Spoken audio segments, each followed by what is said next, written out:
a partir do instante que o cidadão ele está convicto de que ele não deve gastar mais do que ele ganha, então ele está financeiramente educado. Quando eu dei início a esse projeto, eu estabeleci um critério que foi fundamental e muito importante. Eu estabeleci uma prioridade. A minha prioridade era que ter uma carteira de renda mensal generosa, tá certo? E eu consegui, através do quê?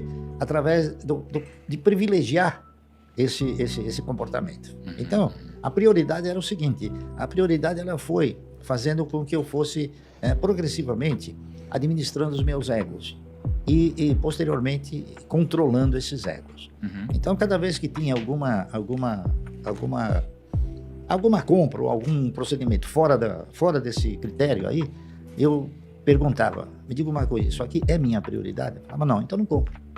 Tá entendendo? Então, e qual que era a sua prioridade nesse processo? A minha prioridade era ter uma carteira de renda mensal generosa. Perfeito. Deixa eu perguntar então, assim, agora, brincadeiras à parte, né? Poxa, esse número, 1 milhão por dia, assim, as pessoas muitas vezes sonham em ter 1 milhão, né? É 1 milhão de geração de renda por dia, assim. Como chegar nesse número, Barsi, do zero? Então tem alguém aqui assistindo do zero. Como que a pessoa se planeja para chegar nisso um dia? Com disciplina e paciência. Perfeito. Certo? E disciplina, paciência, e você estabelecendo o quê? Estabelecendo uma prioridade. A partir do momento que você desenvolve esse processo, tendo como prioridade, né, você fazer a sua carteira de renda mensal, então você deixa de fazer muitas coisas que seriam supérfluos. Tá entendendo? Mas vamos é o que desvia, às vezes, o cidadão de uma trajetória que possa ser vitoriosa. Perfeito. Vamos do zero aqui, então. Vamos do zero, né? Tem muita gente que está assistindo a gente agora que já investe, gente que começou a investir recentemente e gente que quer começar a investir, mas ainda não começou a investir, tá? A pessoa está começando a investir hoje. Por onde que você acha que ela deveria começar para que ela comece já na direção certa? Bem, hoje nós estamos aí propondo, a AGF está propondo que o cidadão assuma uma cultura melhor para ele poder desenvolver um tipo de procedimento também melhor no mercado, para que ele possa ter conhecimento suficiente de criar um foco, tá certo? Um foco para poder entrar no mercado e não ser assim surpreendido com coisas erradas. Então, eu interpreto o seguinte: a primeira coisa que o cidadão tem que fazer no momento em que ele vai entrar no mercado é o seguinte: é estabelecer um paradigma que revele o foco que ele quer fazer. Se ele quer investir, se ele quer especular, tá entendendo? Então, ele tem que procurar o quê? Ele tem que procurar um profissional que possa lhe oferecer essa orientação certa, tá entendendo? Essa que é a realidade. Então, aqui no Brasil, lamentavelmente, por força de fatores circunstanciais, né?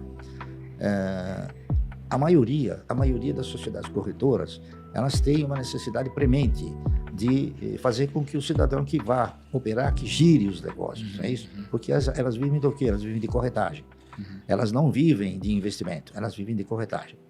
Então, isso faz com que o cidadão, ele não tenha aquela firmeza, tá entendendo? Porque ele vai ter o quê? Ele vai ter orientações desvirtuadas daquela que seria a mais pródiga, não é isso? Que é investir. Então, a proposta de se criar uma cultura de investimento, não é isso? É uma proposta que a gente percebe que o brasileiro não tem. Eu interpreto o seguinte: é claro que a educação financeira é uma coisa importante, mas eu interpreto o seguinte, que a partir do instante que o cidadão ele está convicto de que ele não deve gastar mais do que ele ganha, então ele está financeiramente educado. Aí ele precisa partir para uma nova fase de cultura, que é a cultura do investimento. A cultura do investimento nada mais é do que você saber na mão de quem você está colocando dinheiro, tá entendendo? E em que atividade você está colocando dinheiro. Legal. É isso que se pretende desenvolver. Sim. Ô Luiz, deixa eu te perguntar um negócio. Quantos anos você tem hoje?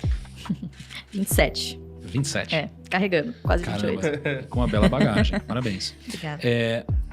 Olhando, a gente olha de fora, você olha de dentro, né? Assim, o que você diria que foram algumas coisas, poxa, por conviver 27 anos, né, de alguma forma com seu pai, que você considera que foram as coisas que de fato são os fatores-chave para ele ter atingido o resultado? Aqueles princípios que você percebe nele, que você imagina que desde lá de trás, desde 1970, né, ele deve ter aplicado, olhando para os princípios que ele tem hoje, o jeito de pensar, processo de tomar decisão.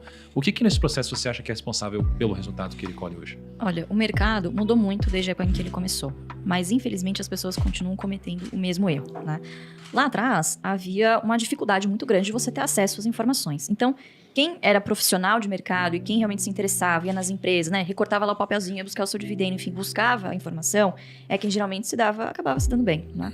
Hoje em dia é justamente o contrário, a gente vive a era da informação, em que a pessoa melhor informada, na verdade, é aquela que sabe filtrar a fonte de informação que ela vai buscar, né? Então, hoje as pessoas tomam as suas decisões baseadas nas opiniões de outras pessoas, né, grupos de WhatsApp, quando na verdade a informação pública, né, ela acaba sendo só lida por quem vai até a última frase, né? Então, é uma informação pública, a informação tá aí, né? Só que as pessoas não se interessam em ler até o fim. Assim? Ficam acomodadas, né?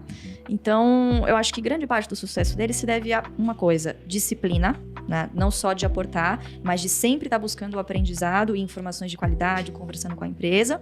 E segundo, paciência.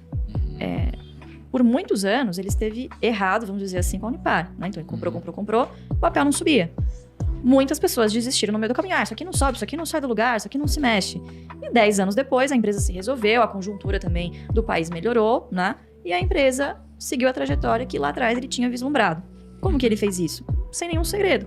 Conversou com os gestores, leu o balanço e falou, pô, isso aqui não pode estar tão barato assim. Tá com problema? Tá com problema, mas vai resolver. A gestão tá engajada em resolver. Essa empresa vai ser uma excelente pagadora de dividendos e tende a se valorizar, que isso é uma consequência, né? Então, eu acho que são esses dois principais fatores. Olhar realmente o que interessa e não se importar com a opinião alheia, né? Porque muito provavelmente você não vai acertar o timing, mas se você tiver convicção do que você tá fazendo, vai dar certo. O que eu devo escolher? Uma empresa com uma alta distribuição de dividendos ou uma empresa que não distribui dividendos, mas tem um alto potencial de crescimento? O que eu escolheria? Essa é a minha dúvida de 4 anos. A empresa que tem as duas vertentes. Aquela que tem uma boa perspectiva de distribuir dividendos e aquela que alimenta a possibilidade de uma valorização. Esse é o... E nós temos empresas assim. Tá, várias. Inúmeras empresas nessa condição. São empresas que o pessoal se afugenta rápido quando tem uma queda qualquer, tá entendendo? Como tiveram outras no passado, não é isso? Mas você tem que ficar firme, que é a chamada disciplina. Se você olhar para um horizonte distante, você vai verificar que a empresa, vamos supor, ela estando numa atividade capaz de ser considerada uma atividade boa, não é isso? E que tenha sustentabilidade na sua operacionalidade, é uma questão de tempo, às vezes, a recuperação, tá certo? Nós temos aí, por exemplo, empresas que eu tenho participação, porque eu acredito no projeto.